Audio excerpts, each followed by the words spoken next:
김영숙 교수가 뭐 100년을 살다 보니 그런 책도 썼습니다마는 부끄럽습니다. 제가 80년을 살다 보니까 제가 목회할 때 연세가 많이 드신 장로님이 목사님 천국 설교 좀 많이 좀 해 주십시오. 그 말씀이 굉장히 공감이 가요, 지금은. 그래서 이제 천국 이야기 좀 하고 싶어요. 레이먼드 무디라고 하는 원래 철학한 사람인데, 이 레이먼드 무디가 철학자로서 지내다가 뜻이 있어서 의학을 공부했어요. 그래서 이제 의사가 된 거예요. 그래서 요즘 한국은 이제 이게 지금 의료 문제 때문에 큰 문제인데 우리가 기도 많이 해야 되겠습니다만, 그래서 이제 병원에서 이렇게 근무를 하다 보니까 희한한 일이 뭐냐면은 죽은 사람이 죽었다고 분명히 진단이 내려졌는데 다시 살아난 거예요. 깨어난 거예요. 그것을 여러 번 체험을 하고, 그 사람이 철학한 사람이기 때문에 생각이 있어서 세계 유수한 의과대학에다가 편지를 보냈어요. 뭐라 했냐면, 죽었다가 깨어난 사람이 그런 사실이 있으면은 그것을 알려달라. 그러니까 150사람의 내용이 온 거예요. 그래서 이 레이먼드 무디가 150사람을 세계 각처를 돌아다니면서 다 만난 거예요. 그래서 그 임사체험, 그러니까 죽었을 때의 그 체험을, 이야기를 다 듣고 기록을 해서 이제 얻어진 이제 결론이 두 가지가 있어요. 그 임사체험 이야기를 하니까 우리나라에서 되어진 일입니다만은 한 60년 같이 노부부로 잘 살았는데 할아버지가 돌아가셨더래요. 그래서 이제 마지막 어디냐면 이제 냉동실에다가 장례식장에서 넣으려고 이제 하는데 할아버지가 눈을 딱 뜨신 거야. 살아난 거예요. 그러니까 할머니가 뭐라 한 거니? 영감 눈 뜨지 마라. 의사가 죽었다겠어. 그렇게 이야기했다 하지 않습니까? 어떻든 죽었다 살아난 사람들의 이야기를 150사람을 만나서 다 통계를 내보니까 두 가지 사실이 공통점이 있는데, 하나는 뭐냐? 죽어서 이제 보니까 영이 나가가지고 그 자기 시체가 보이고, 의사가 막 산소호흡기를 하고 간호사가 막 이렇게 주사를 놓고 막 식구들이 울고 답하는데, 그런 거 있는 순간에 저 북쪽으로 압축기에 바람이 빨려 나가듯이 영혼이 빨려 나가더라고요. 예. 나가는데 눈을 떠보니까 심판자 앞에 다 섰다는 이야기예요. 그 심판자 앞에 다 섰는데 두 가지를 물어본 거예요. 심판자가, 너는 세상에 살 때 다른 사람을 얼마나 사랑했느냐, 그거 물어본 거예요. 두 번째 물음은 뭐냐면, 너는 세상에 살 때에 내가 너에게 준 사명이 있는데 그 사명을 얼마나 잘 감당했느냐. 이 두 가지, 얼마나 사랑했느냐, 얼마나 사명을 감당했느냐, 이 두 가지를 다 물었다는 거예요. 전부 다.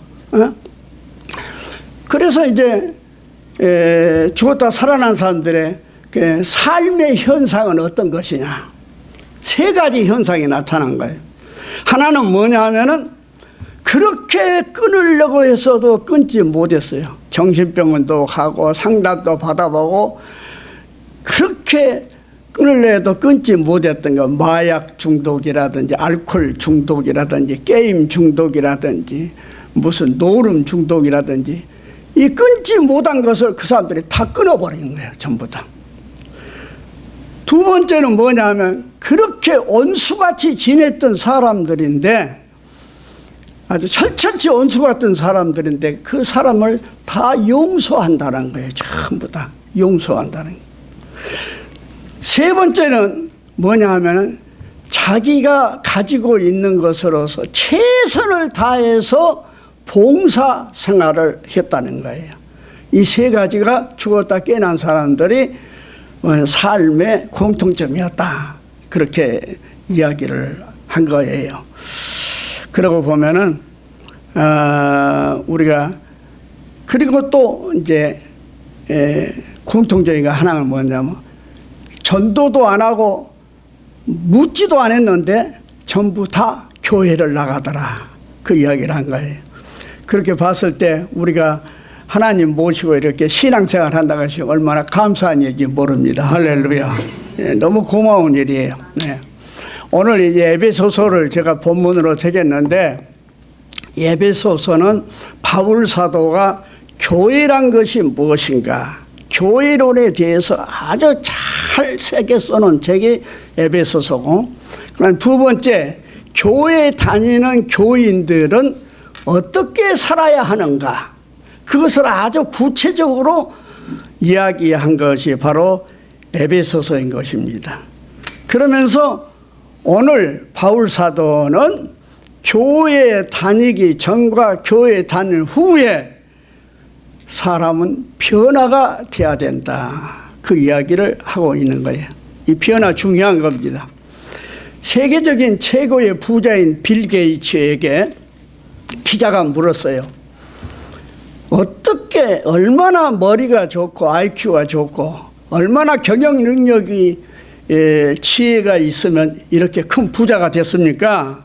이렇게 물으니까 빌 게이츠가 대답하기를 뭐라고 대답하냐면 아닙니다.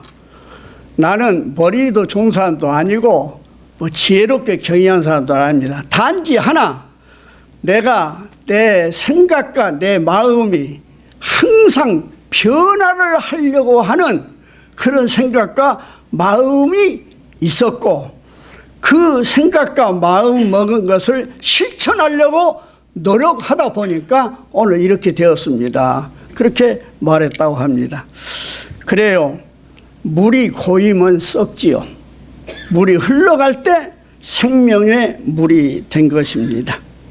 네. 그래서 이 변화가 얼마나 중요한지 몰라요.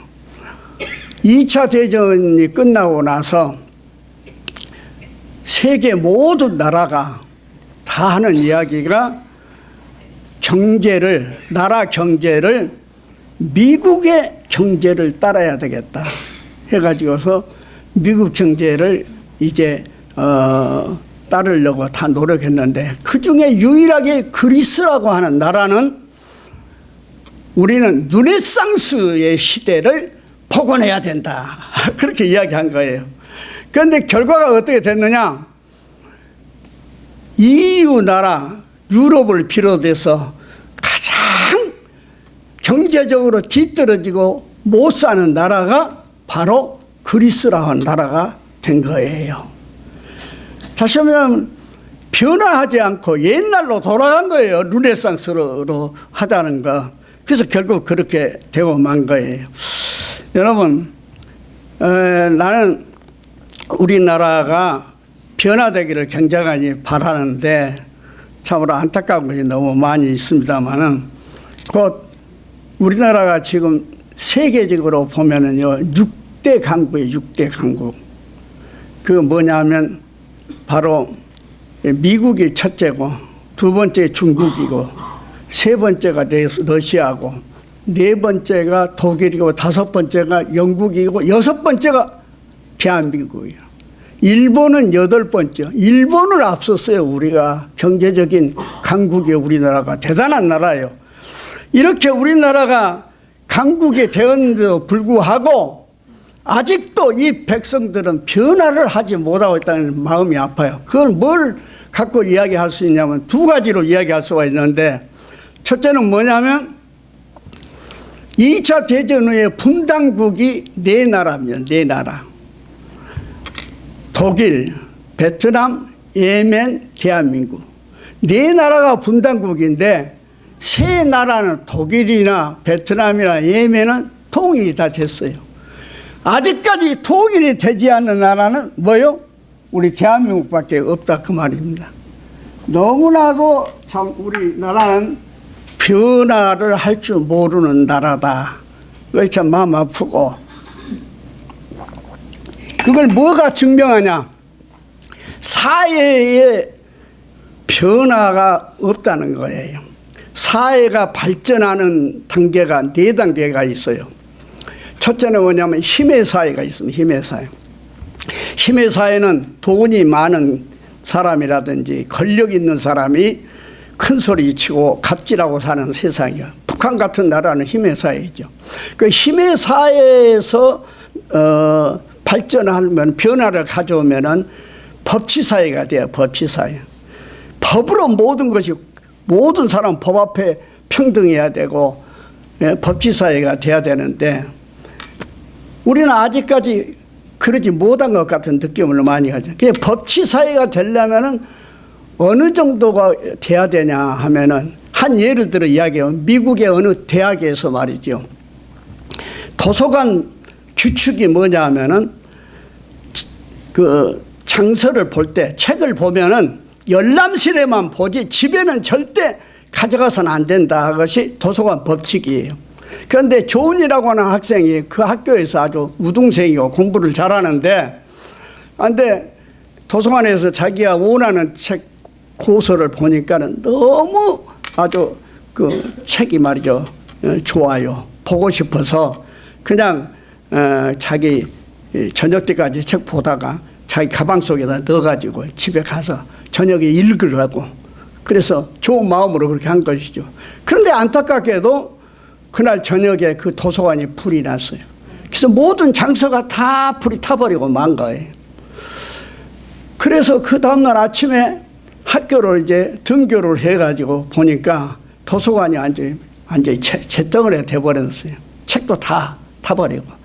그런데 조은이 어제 저녁에 가지고 간 책 한 권이 남아있는 거예요, 고소가. 그래서 그걸 가지고 총장한테 찾아가서, 총장님, 사실 어제 제가 이 책을 보다가 너무 내용이 좋아서 저녁에 보려고 가지고 갔는데 도서관이 불타서 모든 장서가 다 제가 됐는데 그래도 이 책이 하나 남아서 다행입니다 하니까 총장이 굉장히 아주 좋아한 거예요. 칭찬을 하고 좋아한 거예요. 그런데 말이죠, 그 다음날 학교에 아버니가 벽보에 광고가 붙었어요. 뭐라고 하냐면, 좋은 학생은 도서관 법칙을 어겼으므로 학교에서 퇴교를 명한다. 이게 법치예요, 법치. 예? 어제 칭찬했지만 그러나 도서관 법을 어겼단 말이에요. 책을 가지고 갔으니까. 그래서 도서관 법을 어겼기 때문에 너는 이 학교 학생이 될 자격이 없다 해서 그 우수한 학생 퇴교를 시켜라. 이게 법치라고 말이에요. 이런 나라가 법치국가에서 해야 된다. 그 다음에 그 법치국가에서 발전하는 나라가 어떤 나라냐면 질서사회가 돼요. 질서사회. 그러면 질서사회를 이끌어가는 동력은 어디냐면 대학이에요. 대학. 그래서 독일 같은 데나 외국 가보면 대학이 하나 서면은 거가 도시가 이루어지잖아요. 그래서 그 대학의 문화가 도시와 더불어서 전파돼 가지고 그 사회가 질서사회가 되는 거예요. 그런데 우리나라 서울대학이 유명하다 하지만 사실 안타깝게도 세계 100대 대학에도 못 들어가요. 우리나라의 대학의 수준이 말이죠, 참 문제가 많아요. 내가 보기에는. 그런 세계에서 가장 100대 대학에 많이 들어간 나라가 그래도 미국이 열 몇 개고, 그 다음에 독일, 영국이라든지 이렇게 되어 있는 거예요. 그래서 역시 오늘 세계를 이끌어가고 있는 질서사회를 이끌어간 나라가 미국이 될 수밖에 없는 게 바로 그와 등하네. 그 다음에 이 질서사회가 발전하면 마지막으로 발전하는 사회는 도덕사회가 되는 거예요. 도덕사회. 이 도덕사회를 이끌어가는 동력은 주체가 뭐냐면 종교예요. 종교. 그 종교의 문화가 그 사회를 도덕사회로 이끌어갈 때 그 사회가 정말로 하나님 나라가 되는 거 아니겠어요? 살만한 세상 된 거 아니겠어요? 자, 그렇다면 우리나라는 여러 종교가 있지만은 대표적인 종교가 뭐냐 하면 우리나라 기독교예요, 기독교. 우리 기독교가 교회도 6만 교회가 넘고 수도 옛날에는 1000만인데 지금 한 800만 정도로 줄었다 하죠. 800만 정도 되고 세계에서 제일 큰 기가 처치 10만 명 이상이 모이는 교회가 여럿 있는 데가 바로 우리 한국입니다. 그런데 우리 한국에 말이죠. 이렇게 그 지도자들을 조사해 보면은 60%가 크리스찬이에요, 전부 다. 대통령도 장로 대통령이 둘이나 나오고 뭐 국무원을 비롯해서 그럼에도 불구하고 우리나라가 이렇게 정말로 변화가 되지 통일도 되지 못하고 말이죠. 발전한 변화된 사회가 되지 못했다는 것이 우리 사실은 기독교가 굉장히 책임감을 우리 교회가 느껴야 된다. 그걸 우리가 이제 알아야 되겠다는 이야기입니다. 그렇습니다. 변화하는 자는 내일의 영광을 볼 수 있지만은 변화를 거부한 자는 퇴보할 수밖에 없는 것입니다. 여러분, 우리가 변화할 때에 완전히 신분이 바꿔진 거예요. 그래서 바울 사도가 이 에베소서에서 즐겨 쓰는 이야기가 뭐냐면 이전에는 그러나 지금은 그 이야기야. 이전에는 너희들이 이랬지만은 그러나 지금은 이래야 된다. 예?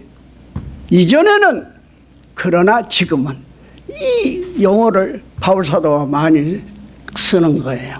그러니까 우리가 예수 믿었으면 믿기 전과 믿은 후가 신분이 완전히 바꿔져야 된다. 그 이야기를 바울이 하고 있는 거예요. 여러분, 옛날에는요, 육이 있죠. 녹그릇이 아주 유명해요. 녹그릇. 부잣집은 놋대와 논요강, 옛날에는 요강이 있었으니까 논요강 또는 녹그릇이요. 반상기도 반찬도 다 녹그릇으로 그렇게 만들지 않아요? 그래서 옛날에 유기장수 한 사람들이 옆판 메고 그렇게 육이 깨진 것들을 주로 다니는데 어느 부잣집 가니까 마루 밑에, 시큼한 마루 밑에 말이죠. 논요강이 깨져가지고 굴러져 있거든요. 그래서 그 논요강을 끄집어내가지고 연 몇 가락 주고 가지고 갔어요. 가지고 가서 그 유기장수 어떻게 했냐. 그걸 변화를 시키는 거예요. 어떻게 변해서 했냐. 불 속에 집어넣고 두들겨 펴가지고 반상기를 만든 거예요. 국그릇하고 밥그릇을 만들었어요. 그렇게 만들어가지고 그걸 요강을 주었던 그 부잣집에 가서 돈을 엄청나게 또 받고 판 거예요. 그 다음날 보니까 그 주인의 밥상에 밥을 담고 국을 뜬 논요강으로 만든 그릇이 놓여 있더라 그 말이에요. 여러분, 얼마나 신분이 변화됐습니까? 마루 밑에서 말이죠. 있었던 그 볼품없는 것이 주인의 밥상에 올라갈 정도 신분이 바꿔진 거 아니겠어요? 변화가 되니까. 우리가 변화가 되니까. 여러분, 그래서 우리에게 중요한 것은 이 변화가 이만큼 중요하다는 것을 바울 사도가 얘기합니다. 이전에는 그러나 지금은 이걸 강조한 거예요. 이전에는 그러나 지금은. 우리가 예수 믿기 전에는 그랬을 망정 예수 믿는 이후에는 완전히 변화되고 신분이 달라져야 된다 그 말이에요. 믿습니까? 그걸 지금 이야기하고 있는 거예요. 네, 그렇습니다. 오늘 그렇다 하면 바울 사도가 무엇을 우리 그리스도인들이 변화를 해야 되겠냐. 크게 두 가지를 이야기하고 있어요. 이 두 가지는 꼭 변화가 돼야 된다. 첫째는 뭐냐? 언어가 변화돼야 된다. 그 이야기를 하고 있는 것이죠. 그래서 오늘 25절에서 30절 말씀을 같이 한번 읽어보십시다. 그런즉 거짓을 버리고 각각, 거짓을 버리란 말이에요. 거짓말하지 말고 각각 그 이웃과 더불어 참된 것을 말하라. 이는 우리가 서로 지체가 됨이라. 분을 내어도 죄를 짓지 말며 해가 지도록 분을 품지 말고 마귀에게 틈을 주지 말라. 도둑질하는 자는 다시 도둑질하지 말고 돌이켜 가난한 자에게 구제할 수 있도록 자기 손으로 수고하고 선한 일을 하라. 무릇 거기서부터 같이 읽어봅시다. 무릇 더러운 말은 너희 입 밖에도 내지 말고 오직 덕을 세우는데 소용되는 대로 선한 말을 하여 듣는 자들에게 은혜를 끼치게 하라. 하나님의 성령을 근심케 하지 말라. 그 안에서 너희가 구원의 날까지 인치심을 받느니라. 할렐루야. 말을 거짓말하지 말고 뭐라고 해서 더러운 말 하지 말고 말을 변화를 시켜야 돼. 말을 베개다. 에베소 교회가 말이지요. 위기를 당한 이유가 뭐냐면 그때 시대의 문화, 로마의 문화예요. 로마의 문화. 로마의 문화를 속에서 이렇게 지냈던 사람들이 교회는 다니지만은 변화가 없는 거예요. 변화가 없어요. 그러니까 그 에베소 교회가 굉장한 위기를 당하고 어려움이 많이 있었어요. 그래서 바울 사도가 이렇게 변화를 요구하는 것인데, 첫째로 언어를 변화를 해야 된다. 그 이야기 한 거예요. 할 수 없다 그러지 말고 할 수 있다. 큰일 났네 하지 말고 문제 없다. 불평하지 말고 감사하고 남의 허물을 말하지 말고 칭찬하라. 그 이야기를 지금 하고 있는 거예요. 여러분, 누에가 입에서 나오는 실로 누에 고추를 만들어요. 집을 만들어요. 마찬가지예요. 우리가 평상시에 쓰는 말로 내 인생의 집이 지어진 거예요. 믿습니까? 내 인생의 집이 지어진다 그 말입니다. 그래서 오늘 바울 사도가 언어를 바꿔라. 말의 변화를 가져야 돼. 예수 믿는 사람들은 말을 변화를 가져야 된다 그 말이에요. 근데 요즘 보면은 말이야, 국회 같은 데 보면 막말, 괴담, 선동, 국민을 대표하는 사람들이잖아요. 민중을 대표하는 사람이 뭐 선량들인데, 그래서 얼마나 본을 보여야 될 거 아니에요. 말하자면 국민들의 본을 보여야 될 것인데 뭐 들을 수 없는 막말을 하고 괴담을 터뜨리고 선동을 하고, 그러면 이 나라가 어떻게 되겠느냐 그 말이에요. 그래서 정치하는 사람들은 물론이요, 우리 모두가 말의 변화를 가져와야 돼. 말의 변화를. 우리 가정에서도 마찬가지요. 남편, 아내나 말의 변화를 가져와야 된다. 자녀들에게도 마찬가지랍니다. 예? 두 번째로 오늘 이야기합니다. 뭐라고 이야기하냐 한번 읽어볼까요? 31절에서 읽어보십시다. 너희는 모든 악독과 노함과 분냄과 떠드는 것과 비방하는 것을 모든 악의와 함께 버리고 서로 친절하게 하며 불쌍히 여기며 서로 용서하기를 하나님이 그리스도 안에서 너희를 용서하신 같이 하라. 그러므로 사랑을 받는 자녀같이 너희는 하나님을 본받는 자가 되고 그리스도께서 너희를 사랑하신 것 같이 너희도 사랑 가운데서 행하라. 그는 우리를 위하여 자신을 버리사 한기로운 제물과 희생 제물로 하나님께 드렸느니라. 뭐라요? 너희는 모든 악독과 노함과 분냄과 떠드는 것과 비방하는 것 모든 악의를 버려라. 그 말하면 감정을 다스릴 줄 아는 사람이 돼야 된다. 그런 변화가 돼야 된다. 예수 믿는 사람은 감정을 다스릴 줄 알아야 돼요. 감정을. 예? 예. 예. 그래서 성령의 열매가 9가지가 있는데 사랑으로부터 시작인데 맨 마지막이 뭐냐? 셀프 컨트롤. 절제요, 절제. 사랑도 절제로. 사랑한다고 막 절제 없이 하면 안 되지요. 예? 모든 것을 말하자면은 절제로 마무리를 지으라는 거예요. 절제할 줄 알아야 된다. 예. 감정을 다스릴 줄 알아야 된다. 예. 예. 그래서 뭡니까? 지도자는 4가지 품성을 가져야 된다고 이야기합니다. 첫째로 정직해야 되고, 두 번째 근면해야 되고, 세 번째로는 뭐냐 하면 전략할 줄 알아야 되고, 네 번째 중요한 게 뭐냐면 절제할 줄 알아야 된다. 셀프 컨트롤, 절제할 줄 알아야 된다. 이게 지도자의 품성이다. 그 중요한 것이 절제가 그 속에 들어가 있는 거예요. 그래서 이스라엘 사람들은 세 가지로 그 사람 됨됨을 알 수 있다. 그렇게 이야기를 합니다. 히브리 말로 키스, 코스, 카스, 이 세 가지로 사람을 알 수 있다. 키스는 뭐 입 맞추는 키스가 아니라 히브리 말로 키스는 뭐냐면 돈 쓰는 것을 말하는, 돈 쓰는 거. 그 사람이 돈 쓰는 것을 보면 그 사람의 사람됨을 알 수 있다. 그 이야기입니다. 그 다음에 코스, 술 먹는 거예요. 술 먹는 것 보면 그 사람을 평가할 수 있다. 술 먹었을 때 그 사람의 자세라든지 이걸 보면 그 사람을 평가할 수 있다. 카스는 뭐냐면 분노 조절이라고 했어. 감정, 분노가 있었을 때에 어떻게 감정을 조절한가, 그것을 보면 그 사람을 알 수가 있다. 그래서 한번 따라서 합시다. 멍하고 앉았지만 말고 한번 따라서 하면 좋겠어. 키스, 코스, 카스. 이 세 가지. 키스, 코스, 카스. 애우도 좋지 않아요? 네. 키스, 코스, 카스.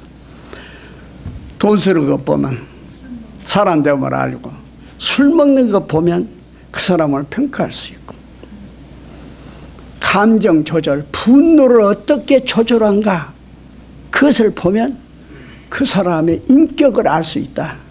그 이야기한 거예요. 여러분, 변화는 영어로 change라고 그러면 change, change, change. 그런데 이 G를 하나만 빼고 C로 바꾸면 chance가 돼요. 기회가 된 거예요. 그 말은 뭐냐 하면은, 변화하려고 노력을 하는 사람에게는 하나님이 기회를 주신다. 그 말이에요. 할렐루야. 우리가 신앙생활도 마찬가지예요. 내가 기도하고 말씀 읽고 봉사하고 그렇게 내가 어떤 그런 그 기회를 내가 가져보려고 예를 쓰면 말이죠. 변화되려고 예를 쓰면은 하나님께서 그렇게 할 수 있는 기회를, 그런 직분을 주신다든지 그런 때를 허락하신다든지 기회를 주신다. 그 말입니다. 파라오 오나오키는 우리 전주성강교회 성도 여러분들이 참으로 변화를 여러분들은 가져왔어요. 사실은. 안 그렇습니까? 다가동 시대에서 여기 시대로, 여기를 뭐라고 하지? 만성리. 만성리 시대로 변화를 가져왔어요. 내가 볼 때는. 그런데 어려운 일이지만 변화를 갖다는 건 쉬운 일이 아니에요.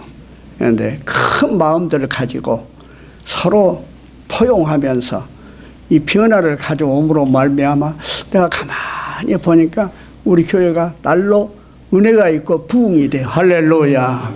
예, 놀라운 축복을 받은 줄 압니다. 우리 교회도 변화됐으니 이 여러분이 날로 신앙이 변화되고 그래서 하나님으로부터 좋은 축복의 기회를 얻기를 주의 이름으로 축원합니다. 네. 기도하십시다. 거룩하신 하나님 아버지, 우리 목사님이 휴가 가셔서 부족한 중에 말씀을 대언했습니다. 에베소 교회에 부탁한 이 바울의 언어의 변화와 정서와 감정의 변화를 이전에는 너희들이 이렇게 살았지만 지금은 변화되고 거듭나고 중생하고 성화되어서 하나님의 사람으로 살라고 하는 이 말씀이 우리 마음속에 새겨지는 축복의 말씀이 되게 하여 주시옵소서. 예수님의 이름으로 기도합니다. 아멘. 아멘.